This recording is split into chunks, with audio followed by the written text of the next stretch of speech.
শ্রীমঙ্গলে কালের সাক্ষী হয়ে দাঁড়িয়ে আছে ঐতিহাসিক বরুণা বড় জামে মসজিদ।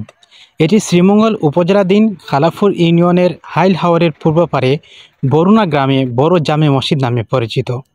কত আগের মসজিদ এটি, কেই বা নির্মাণ করেছেন এর কোনো তথ্যই নেই এলাকাবাসীর কাছে। তবে নির্মাণ স্থাপত্য শৈলী দেখলে বোঝা যায় এটি প্রাচীনকালের এবং ঐতিহাসিক স্থাপত্য। সরেজমিনে গিয়ে দেখা যায় প্রায় 60% জায়গায় নির্মিত মসজিদটি লম্বায় 44 হাত, পাশে 11 হাত, সঙ্গে 11 হাত একটি বারান্দা সংযুক্ত রয়েছে। চারপাশের দেয়ালগুলো 3.5 হাত। মসজিদের মেহরাবটি পুরোটাই দেয়ালের ভেতরে পড়েছে। মসজিদের উপরে 3টি দৃষ্টিনন্দন গম্বুজ রয়েছে। প্রত্যেক গম্বুজের ভেতরে গোল অংশে রয়েছে দৃষ্টিনন্দন কারুকাজ। গম্বুজের উপরের অংশ বেশ বড়, যা এখন সবুজ রং করে রাখা হয়েছে। সবুজ ছাড়াও এর বিভিন্ন দিকে নান্দনিক কারুকার্য দর্শনার্থীদের মন কাড়ে। মসজিদের ভেতরে পবিত্র কোরআন শরীফ, মোমবাতি ও বই রাখার জন্য কয়েকটি কূপও রয়েছে। মসজিদের 4 কোণায় বড় 4টি ও বারান্দায় 8টি পিলার রয়েছে। মসজিদটিতে প্রবেশের জন্য 3টি দরজা, উভয় পাশে 2টি জানালা রয়েছে। এখানে প্রায় 700 মুসল্লি একসাথে নামাজ আদায় করতে পারেন।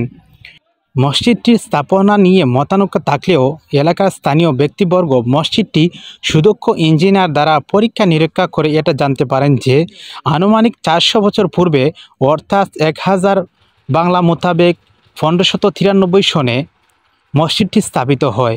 বিগত 2016 সালে মসজিদটির প্রবেশপথে মসজিদ কর্তৃপক্ষের তত্ত্বাবধানে প্রায় 50 ফুট দৈর্ঘ্য দৃষ্টিনন্দন মিনার নির্মাণ করা হয়। মসজিদের চারপাশে সবুজ গাছগাছালি এবং বিভিন্ন রকমের ফল ফলাদির গাছপালায় ভরপুর। মসজিদের সম্মুখে রয়েছে বিরাটাকায় কেন্দ্রীয় শাহী ঈদগাহ, যেখানে একসাথে প্রায় 2 থেকে 3 হাজার মুসল্লি ঈদের নামাজ আদায় করতে পারেন। এছাড়াও মসজিদের পেছনে ঐতিহাসিক স্থাপনায় রয়েছে শানদার পুকুর ঘাট। মসজিদটির ব্যাপারে স্থানীয়রা বলেন, এই মসজিদ আমরা হইতাম পারতাম না কত সাল সাবিত হয়েছে, কিন্তু আমার দাদার আমল থাকিয়া মনে হলো আরো উপরে গেছে।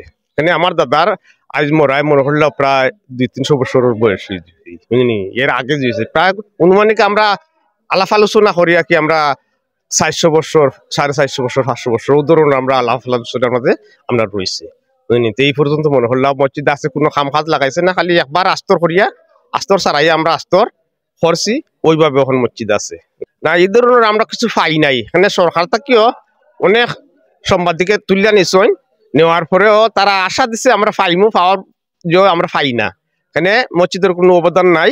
আমরা মনে হলো দোফারার মধ্যে যে গরিব গুড়া আছি, ও গরিব গুড়াই আমরা মসজিদে সালারাম আর চলতে আছে। মুরব্বীর মুখ থেকে পাইছি যে শ্রীমঙ্গল থানার মাঝে দ্বিতীয় কোনো মসজিদ আছিল না, এই মসজিদটি আছে। কয়েক বছর ধরে বছরে বছরে সাংবাদিক আইলে কোনো আমরা একটু গরিব সাইড, আমরা চাইছিলাম যে আবেদন দিয়েছিলাম যে সরকারের কাছে সবার লাগে, কোনো কিছু পাই নাই। এরপরে উপজেলা কোনো গুরুত্ব নাই। এর কারণেই সাংবাদিক আইলে আমরা দিতে একটু কষ্ট হয়, এখানে লাগে কষ্ট হয়। 6-7 বছর 8 বছর ধরে সাংবাদিকে নেয়, নিয়ে কোনো গুরুত্ব পাই না। এর কারণেই মুসল্লিরা মারতে একটু কষ্ট হয়। মসজিদটির নির্মাণশৈলী ও অবকাঠামো নির্মাণে পোড়ামাটি, চুন, ইট ইত্যাদি ব্যবহার করা হয়েছে। কিন্তু আশ্চর্যের ব্যাপার হলো মসজিদটি নির্মাণে রড ব্যবহার করা হয়নি। ঐতিহ্যবাহী মসজিদটির বর্তমান মুয়াজ্জিন কারি মোহাম্মদ জেলানি হোসেন বলেন, আমার এই মুহূর্তে জানা নেই, তবে আমরা শুনেছি প্রায় 400 বছরের আগের পুরনো মসজিদ। একজনকে প্রশ্ন করা হয়েছিল যে এই মসজিদটি কত সালে বানানো হয়েছে, তখন তিনি বলেছেন আমি আমার দাদাকে কি প্রশ্ন করেছিলাম। উনিও বলছেন যে আমি আমার দাদাকে প্রশ্ন করেছিলাম, কিন্তু এটা কখন কোন সময় স্থাপিত হয়েছে কেউ বলতে পারে না। ঐতিহাসিক মসজিদের উন্নয়ন কল্পে বারবার প্রশাসনের সাথে যোগাযোগ করা হলেও কোনো ধরনের সহায়তা পাওয়া যায়নি, যার কারণে এলাকার মানুষের আর্থিক সহায়তা যদ্দূরসম্ভব সংস্কার করা হয়েছে। ইতিহাস ঐতিহ্য হিসেবে এই মসজিদটির অবকাঠামো ও সৌন্দর্য বর্ধনে স্থানীয় প্রশাসন সহ সংশ্লিষ্টদের এগিয়ে আসার আহ্বান জানিয়েছেন এলাকার তরুণ আলেম মুফতি ফাহিম আল হাসান।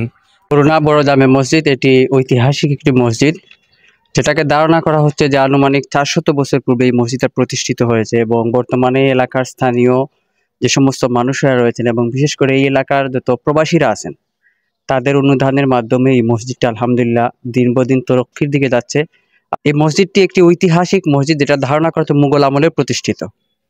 তো সেই হিসাবে বাংলাদেশের প্রত্নতাত্ত্বিক বিভিন্ন সংস্থা এবং বিভিন্ন সরকারি কার্যক্রমে আওতাভুক্ত করে আমরা বারবার আবেদন জানাচ্ছি উপপ্রশাসন, জেলা প্রশাসন সহ বাংলাদেশের সরকার যে কোনো মাধ্যমই হোক এই মসজিদটার যাতে একটি বিহিত ব্যবস্থা করেন এবং এই মসজিদের উন্নয়নকল্পে উদ্যোগ গ্রহণ করেন। মসজিদের পশ্চিমাংশ থেকে পরন্ত বিকেলে বরুণা অঞ্চলের হাইল হাওর ও সূর্যাস্তের সুভাষ সৌন্দর্য অবলোকন করা যায়, যা উপভোগ করতে স্থানীয় লোকজন প্রতিনিয়ত এখানে এসে ভিড় জমান। বরুণার ঐতিহ্যবাহী এই মসজিদটি নির্মাণ স্থাপত্য সংরক্ষণের উদ্যোগ গ্রহণে সরকারের দৃষ্টি আকর্ষণ করেছেন স্থানীয়রা।